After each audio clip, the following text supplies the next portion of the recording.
Bonjour, cher conseil d'administration. Aujourd'hui, nous allons vous faire une brève présentation du rapport sur les risques inhérents qui touchent votre entreprise et sur les tests de contrôle que nous avons effectués.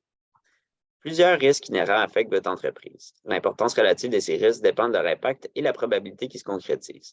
Nous avons choisi de vous présenter les deux risques que nous jugeons les plus importants, soit le basculement vers le nouveau module de gestion des achats et votre premier appel à l'épargne. Commençons par le basculement vers un nouveau modèle de gestion des achats. L'intégration de ce modèle à votre PGI pourrait vous exposer à certains risques liés au changement technologique. Le nouveau système touche les aspects de gestion de bons de commande ainsi que le paiement automatisé des fournisseurs.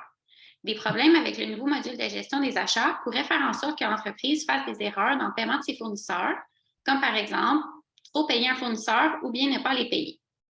Des employés pourraient apercevoir des failles dans le système et en tirer avantage en créant de faux bons de commande, par exemple. Des failles dans le système augmenteraient donc considérablement les occasions de fraude. L'un des objectifs de l'entreprise était de conserver une qualité de l'information financière. Le risque lié à un nouveau système pourrait affecter l'exactitude et l'évaluation de cette information. Par exemple, si des factures sont enregistrées avec un mauvais montant, par la suite, ça pourrait fausser les montants aux états financiers. Il est toutefois possible de mitiger ce risque. Avoir une équipe d'auditeurs à l'externe, comme nous, qui audite les contrôles internes du module, pourrait vous permettre d'avoir une opinion indépendante en lien avec le fonctionnement du module des gestions des achats. Engager des auditeurs à l'interne pourrait tout autant vous être utile, car ils pourraient auditer vos contrôles et processus internes en tout temps. Finalement, s'assurer une bonne séparation des tâches limiterait le risque d'erreur et de fraude. Donc, comme mentionné plus tôt, Domus s'apprête à faire son premier appel public à l'épargne. Ce type de financement amène son lot de risques. En effet, après avoir fait un appel public à l'épargne, Domus deviendra un émetteur assujetti à la loi sur les valeurs mobilières. Domus devra, entre autres, respecter sans faute les IFRS. L'entreprise aura aussi désormais une obligation d'information continue, devra fournir des états financiers annuels, comparatifs et audités, aura une obligation à l'égard du contrôle interne et aura une multitude de nouvelles obligations, ce qui peut entraîner des coûts importants pour votre entreprise. En outre, faire un appel public à l'épargne est une tâche colossale qui entraîne une multitude d'obligations. Un premier appel public à l'épargne constitue donc un risque lié à la conformité aux lois et aux règlements. Il est cependant nécessaire pour votre entreprise de débourser ses coûts afin de vous conformer, puisque si vous ne vous conformez pas correctement à la loi, les personnes physiques concernées pourraient avoir une amende jusqu'à 150 000 et être passibles de poursuites pénales. Et les personnes non physiques, comme votre entreprise, pourraient être passibles d'une amende allant jusqu'à 200 000 Ne pas respecter la loi sur les valeurs mobilières entraîne des sanctions importantes. Il est donc important pour votre entreprise de comprendre l'envergure de ce risque inhérent ainsi que les moyens pour le mitiger. Pour pouvoir mitiger ce risque touchant les lois et règlements, il est important d'engager une firme comptable qui sera en mesure de faire votre audit en fin d'année. Il sera aussi important d'avoir une équipe de comptables à l'interne familière avec des entreprises publiques ou d'engager une autre équipe comptable à l'externe afin de vous assurer que vous respectez les IFRS et les diverses autres obligations tout au long de l'année. Finalement, comme mentionné plus tôt, vous devriez engager une équipe d'audit interne qui pourra constamment auditer vos processus et vos contrôles. Alors, continuons maintenant avec l'analyse des contrôles, soit le PERC4 et le PERC11. Nous avons décidé de vous présenter ces deux contrôles parce que c'était ceux qui avaient démontré les plus grandes lacunes lors de notre analyse. Alors, commençons avec le contrôle C4. Alors, en analysant les données rapidement, on s'aperçoit qu'ici qu'il y a deux problématiques. Premièrement, il y a l'utilisateur FRMTL qui est utilisé par Frédéric Rolf, qui est un commis au compte à payer. Alors, cet employé aurait créé et autorisé un total de 336 demandes d'approvisionnement et bons de commande au sein de votre entreprise. Un commis au compte à payer ne devrait en aucun cas pouvoir créer ni autoriser les demandes d'approvisionnement.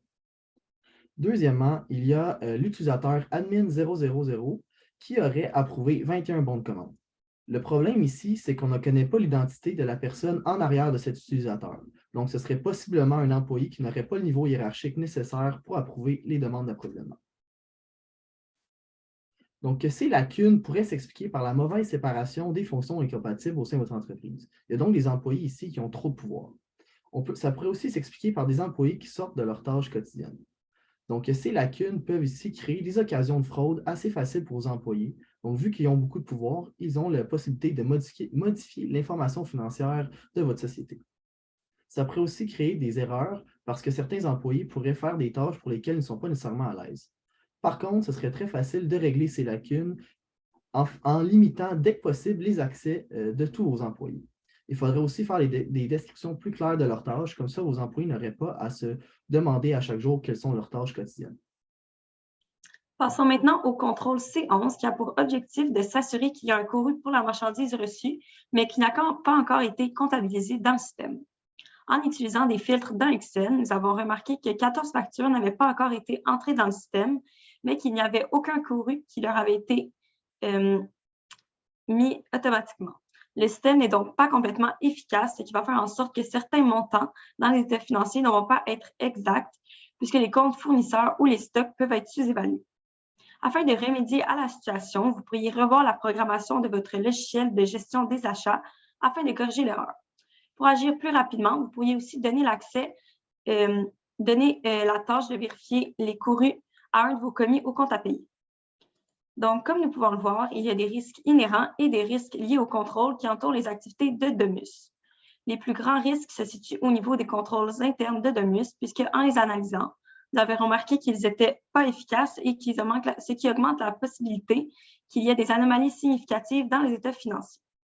Il faut donc choisir une stratégie d'audit qui va permettre de suffisamment diminuer le risque d'audit et d'augmenter l'assurance raisonnable à un niveau désiré. Puisque nous ne pouvons pas nous fier aux contrôles internes de Domus, il va falloir choisir une stratégie d'audit corroborative en faisant exclusivement des tests de corroboration. Même si cette stratégie demande plus de temps et de ressources, elle est nécessaire étant donné les lacunes précédemment identifiées. Merci beaucoup de nous avoir écoutés. On espère que notre analyse va pouvoir vous aider.